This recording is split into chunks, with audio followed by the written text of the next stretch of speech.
một ngày tỉnh thức nhân gian, hơn nghìn năm sống mơ màng mộng say. Xoay mình chắp lại đôi tay, vạn duyên buông xuống, từ nay đã về. Nửa đời về sau, hãy học được cách trầm tĩnh. Có đôi khi bị người khác hiểu lầm, ta đừng tranh luận. Trong cuộc sống có rất nhiều chuyện đúng sai khó có thể nói rõ ràng, thậm chí căn bản là không có hoàn toàn đúng hay hoàn toàn sai. Nửa đời về sau, hãy đừng cảm thấy hối hận. Cuộc đời là một con đường dài với vô số ngã rẽ, và ta luôn phải lựa chọn không ngừng. Không có cơ hội nào lặp lại. Lựa chọn rồi thì đừng hối hận. Nửa đời về sau, hãy giữ gìn sự đơn thuần. Suy nghĩ quá nhiều chỉ khiến cho cuộc sống thêm phức tạp. Sống đơn thuần thật ra chính là một ân huệ mà trời cao ban cho chúng ta. Nửa đời về sau, đôi lúc hãy ngờ nghệch một chút. Có những chuyện cần hờ hững thì hờ hững. Điều gì không làm rõ được thì không cần làm rõ. Người nào cần lướt qua thì cứ lướt qua. Nếu chỉ biết nhớ không biết quên, chỉ biết tính toán mà không biết cho qua, chỉ biết khôn khéo mà lại không biết vụng về, thì cuộc sống của chúng ta sẽ luôn nặng nề, phiền não.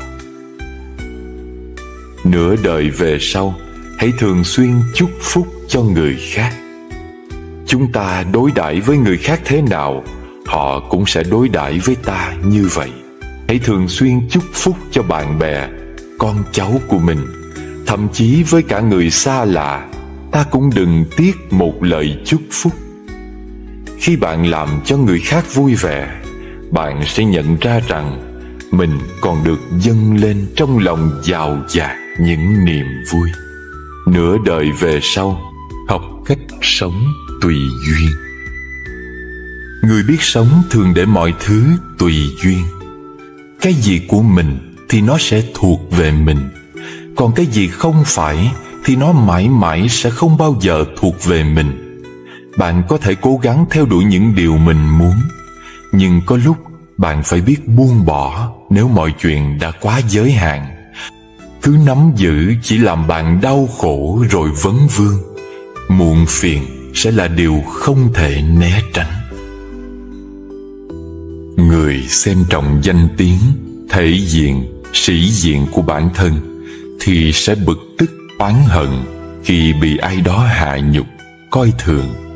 Người xem trọng gia tài, lợi lộc thì sẽ đau như cắt từng khúc ruột, tranh đấu mãi khiến thân thể hao mòn khi bị mất tiền của.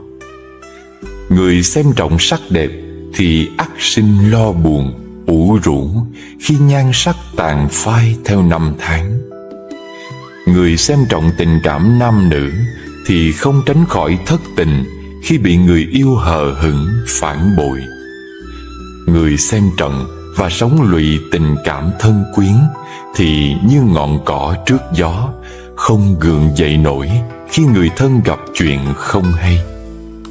Người có đời sống tâm linh và đạo đức thì không hốt hoảng khi mất tiền của, vì xét cho cùng chúng chỉ là phương tiện, mà phương tiện thì có thể dễ dàng tìm lại được, và dẫu có mất đi thì không hao tổn đến đức hạnh của mình. Người đó cũng không bực tức khi bị sỉ nhục, không thất vọng khi bị lạnh nhạt, không bất an khi gia đình có chuyện chẳng hay. Người đó không lo buồn theo năm tháng, vì hiểu rõ rằng sỉ nhục, lạnh nhạt, hoạn nạn và tuổi già là những thứ nằm ngoài sự kiểm soát của mình, không thể tác động đến đời sống tâm linh và đạo đức của mình. Người đó sẽ chấp nhận tất cả những thăng trầm, thịnh suy của đời sống, vì cuộc đời xưa nay vốn thế. Người đó sẽ cảm ơn khi bị người khác bôi nhọ, vì đó là cơ hội tốt để tu dưỡng đức hạnh. Một người sống bình an giữa những biến động, được mất vô thường, chẳng phải là người có nội tâm vững chãi và hạnh phúc hay sao?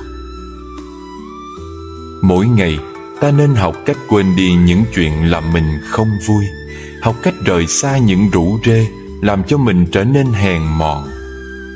Ai rồi cũng phải tự mình vượt qua một khoảng thời gian không có ai giúp đỡ, không người ủng hộ hay ân cần hỏi han.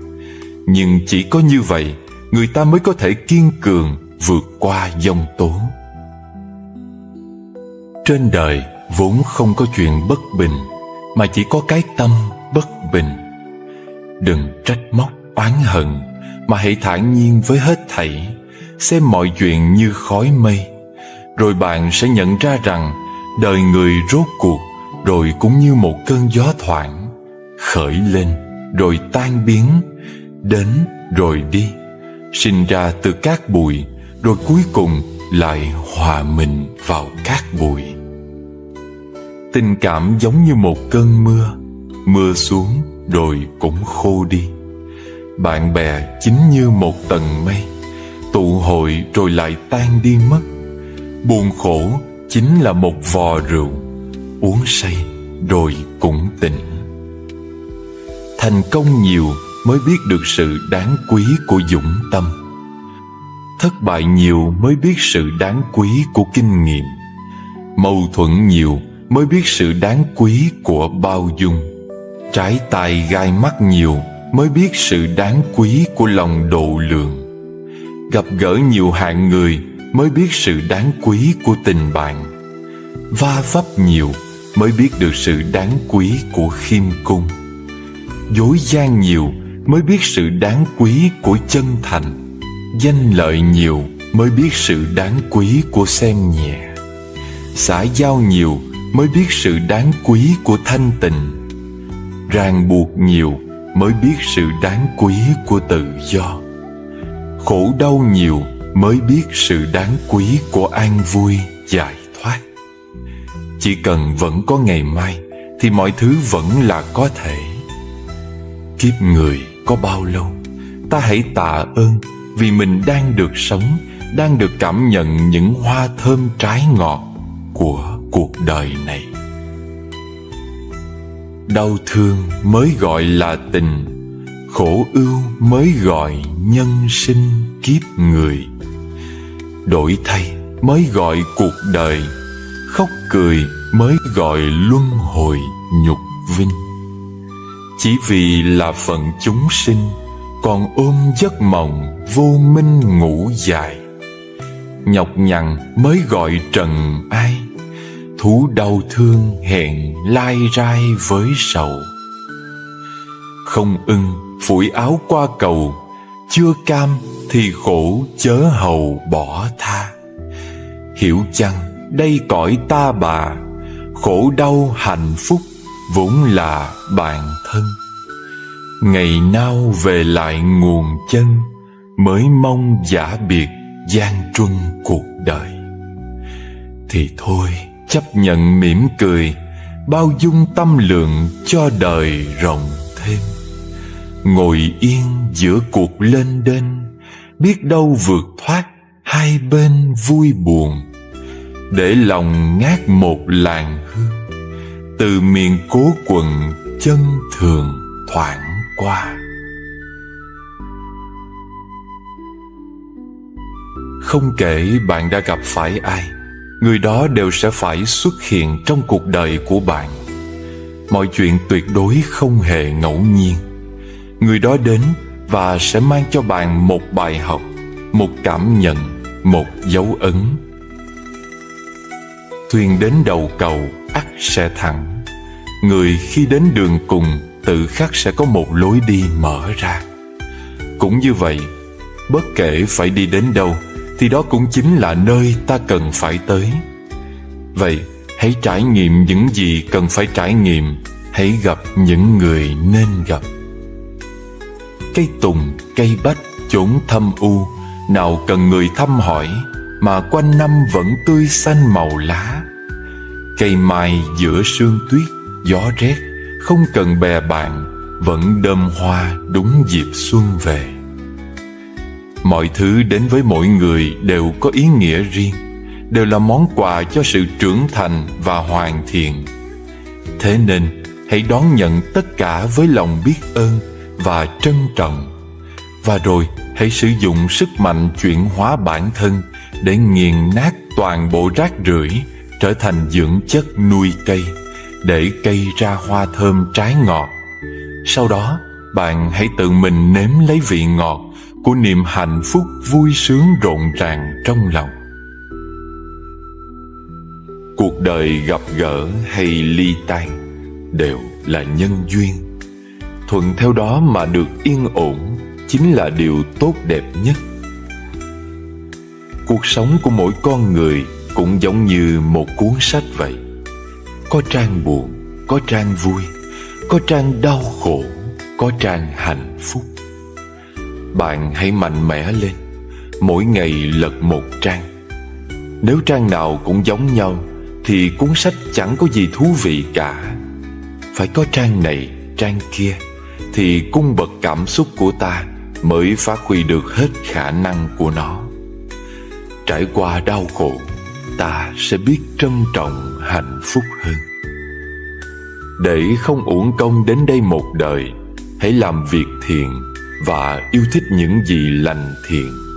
Vì điều thiện luôn mang lại hạnh phúc cho chính bạn. Con người thông thường khi sắp chạm tới hạnh phúc thì hân hoan phấn khởi, nhưng đạt được rồi thì lại lo lắng bất an. Cuộc đời không có gì là tuyệt đối, mà luôn có sự bù trừ. Nếu bạn có được càng nhiều thì trách nhiệm kèm theo sẽ càng lớn. Đời người như mặt trời, có lúc rất sáng, đôi khi lại tối đen. Nhân sinh rốt cuộc chỉ có 2,5 phút thời gian. 1 phút để mỉm cười, 1 phút để thở dài, và nửa phút để thương yêu.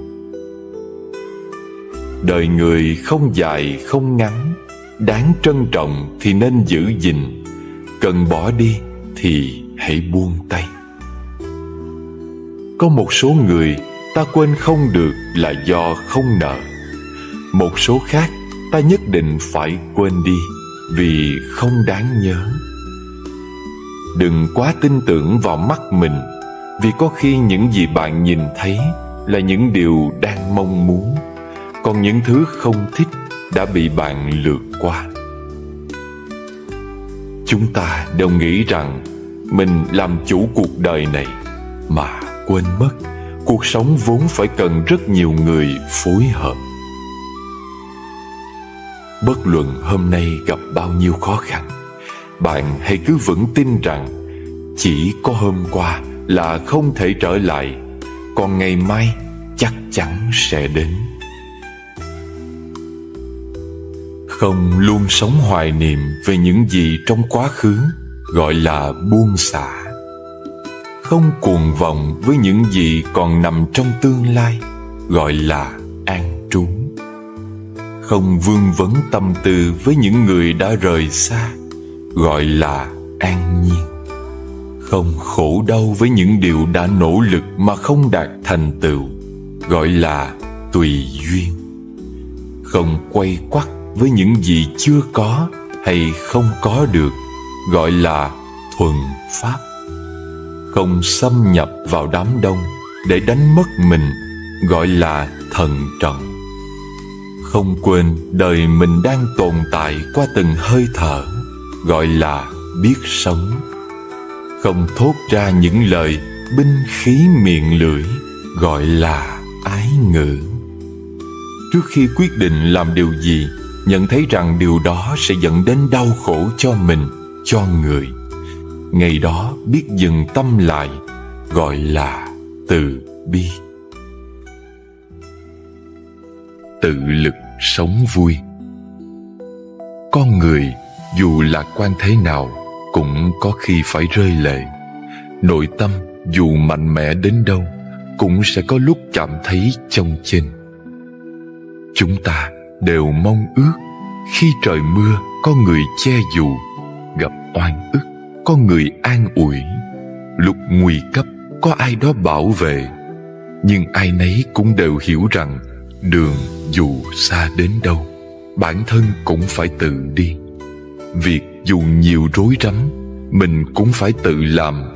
Niềm đau dù khó tiếp nhận, cũng phải tự mình bước qua. Thế thái thất thường, không thể không tỉnh táo. Lòng người thay đổi, không thể không thích nghi.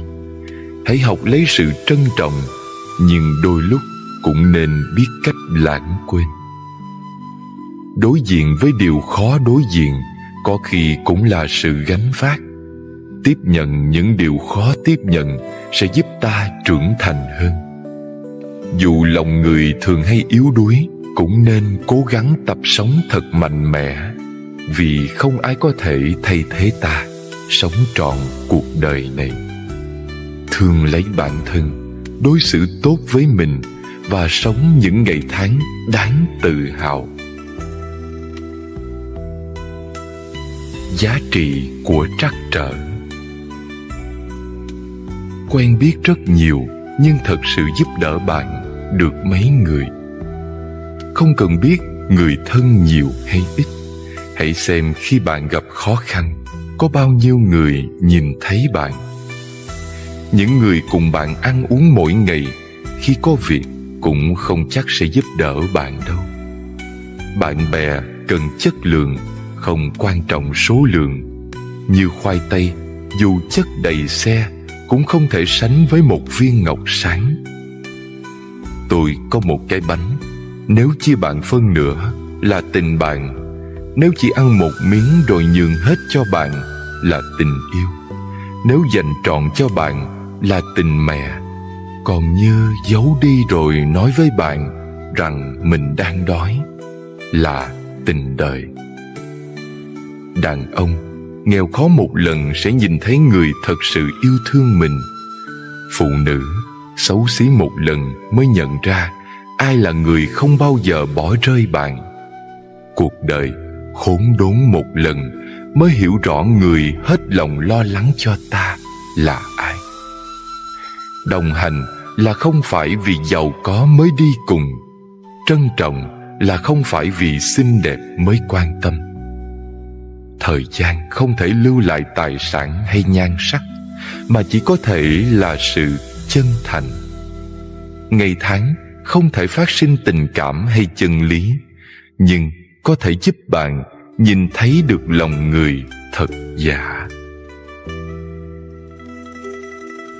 Đi qua những rối rắm cuộc đời. Cuộc sống không phải là chiến trường, nên không cần phải phân định thắng thua. Giữa người với người, nếu cảm thông tăng lên thì hiểu lầm sẽ giảm xuống. Giữa việc với việc, nếu nhường nhịn tăng lên thì đấu tranh sẽ giảm xuống.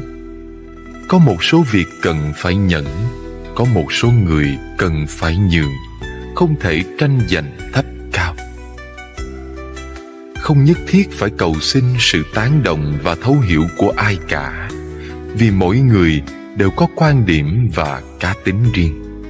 Chúng ta thường quá xem trọng bản thân, mới có chuyện lo buồn về việc được mất, rồi cho rằng người khác không hiểu mình.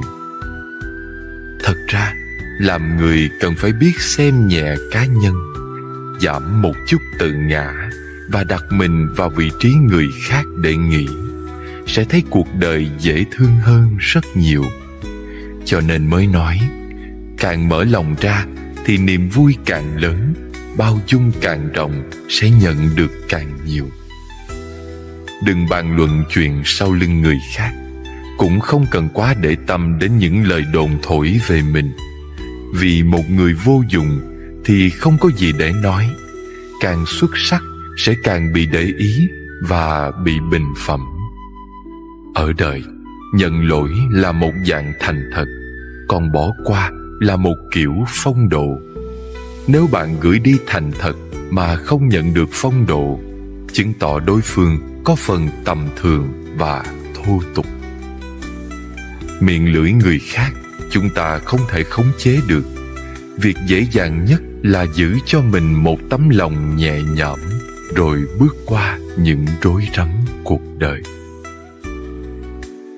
Chiều tàn mới biết mỉm cười, toan cười thì đã ngập trời bóng đêm. Đi rồi mới nhớ gọi tên, người xuôi vào cõi lãng quên mịt mờ. Tỉnh rồi mới ngộ rằng mơ, thế nên sống trọn từng giờ hôm nay. Người không hết dạ lúc này, đời mang hối tiếc đong đầy vị lai.